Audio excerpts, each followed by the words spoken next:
Welcome to part 2 of Ramoji Rao film city video.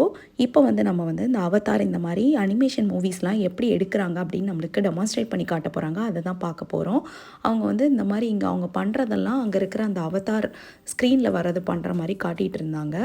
அதுக்கு இதை demonstrate பண்ணி அப்புறம் அந்த க்ரீன் ஸ்க்ரீனு அதெல்லாம் டெமான்ஸ்ட்ரேட் பண்ணி காட்டினாங்க. அதாவது க்ரீன் ஸ்க்ரீனுக்கு முன்னாடி நின்று நம்ம பண்ணுறது நமக்கு பின்னாடி நிறைய பேர் வேறு பேக்ரவுண்டில் நின்று பண்ணுற மாதிரி பண்ணி காட்டிகிட்டு இருந்தாங்க. அப்புறம் இதெல்லாம் அங்கே நிறைய பேர் இந்த மாதிரி டான்ஸ்லாம் பண்ணிகிட்டு இருந்தாங்க அந்த செட்டில் நின்று. இப்போ இந்த செட்லாம் எந்த படத்தில் வருது அப்படின்னு சொல்லிட்டு உங்களுக்கு கெஸ் பண்ணியிருப்பீங்க. கெஸ் பண்ணால் கமெண்ட்டில் சொல்லுங்கள். எனக்கு அந்தளவுக்கு தெரியாது. இதெல்லாம் இது நம்ம ஜோதா அக்பர் செட்டு நம்ம முன்னாடி பஸ்ஸில் வரும்போது பார்த்தோம்ல, இது ஒரு ஸ்டாப். இந்த ஸ்டாப்பில் இறக்கி விடுவாங்க. அந்த ஸ்டுடியோ டூரில் இறக்கி விடும்போது நம்ம உள்ளே போய் ஒவ்வொரு இதாக பார்க்கலாம்.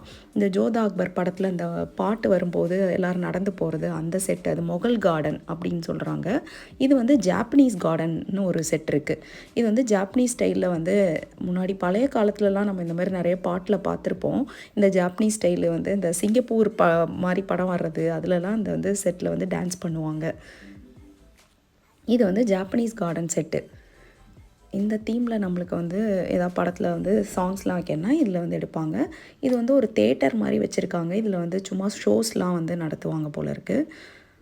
இங்கே பார்த்தீங்கன்னா 3D மூவிஸ் அந்த மாதிரி பார்க்குற மாதிரி இருக்கும். உள்ளே இது ஒரு தேட்டர் மாதிரி தான் இருக்கும். தேட்டர் செட்டப்பில் மூவிஸ் எப்படி எடுக்கிறாங்க, மூவிஸை பற்றின இன்ஃபர்மேஷன்ஸ் அந்த மாதிரியே இருக்கும்.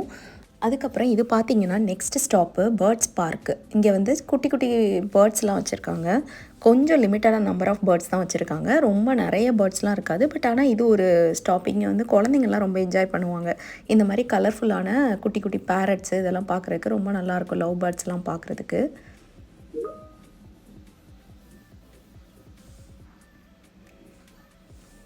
இது எல்லாத்தையுமே கவர் பண்ணணுன்னா உங்களுக்கு ஒன் டே கூட பத்தாது. ஏன்னா ஃபுல்லாக ஒவ்வொரு செட்டும் நம்ம ரொம்ப என்ஜாய் பண்ணி எல்லாத்தையுமே பார்த்துக்கிட்டே நடந்து போனால் டைம் பத்தாது. இதுக்கப்புறம் அடுத்த ஸ்டாப் பார்த்திங்கன்னா இது கோயில் மாதிரி செட்டு. இந்த செட்டில் தான் நம்ம கோயில் மாதிரியான ஷூட்டிங்ஸ்லாம் எடுப்பாங்கள்ல, நிறைய படம்லாம் எடுப்பாங்கள்ல, அதெல்லாமே இந்த செட்டு தான். இதில் நிறைய சிற்பங்கள் மாதிரியே செட்டு போட்டிருக்கிறாங்க. இது எல்லாமே செட்டு தான். ஆனால் பார்க்க எவ்வளோ ரியலிஸ்டிக்காக தான் இருக்குது பாருங்களேன். இது எப்படின்னா ஒரு சின்ன வண்டியில் அப்படியே லைட்டுக்கு நடுவில் ட்ராவல் பண்ணி போகிற மாதிரி இருக்கும். நம்மளை சுற்றி இந்த மூவி தீம்டு திங்ஸ் எல்லாம் நம்மளை சுற்றி இருக்கும். அடுத்த ஸ்டாப் பார்த்திங்கன்னா ஆடிட்டோரியம். அங்கே டான்ஸ் ப்ரோக்ராம்ஸ்லாம் நடந்துச்சு. அந்த டான்ஸ் ப்ரோக்ராம்ஸில் பார்த்திங்கன்னா டிவி ஷோஸ்லலாம் நம்ம பார்க்குற அளவுக்கு இருக்கும்ல, நல்ல டான்ஸஸ்லாம் அந்த மாதிரி ப்ராப்பர்ட்டிஸ்லாம் வச்சு சூப்பராக ஆடிட்டு இருந்தாங்க. நம்ம ஒன் டே ஃபுல்லாக அந்த ஸ்டுடியோ டூர் பஸ்ஸில் எந்த ஸ்டாப்பில் வேணாலும் அதிக டைம் இருந்து ஸ்பெண்ட் பண்ணிவிட்டு அப்படியே போயிட்டே இருக்கலாம். இந்த வீடியோ பிடிச்சிருந்துச்சின்னா லைக் பண்ணுங்கள், சப்ஸ்கிரைப் பண்ணுங்கள். தேங்க்யூ.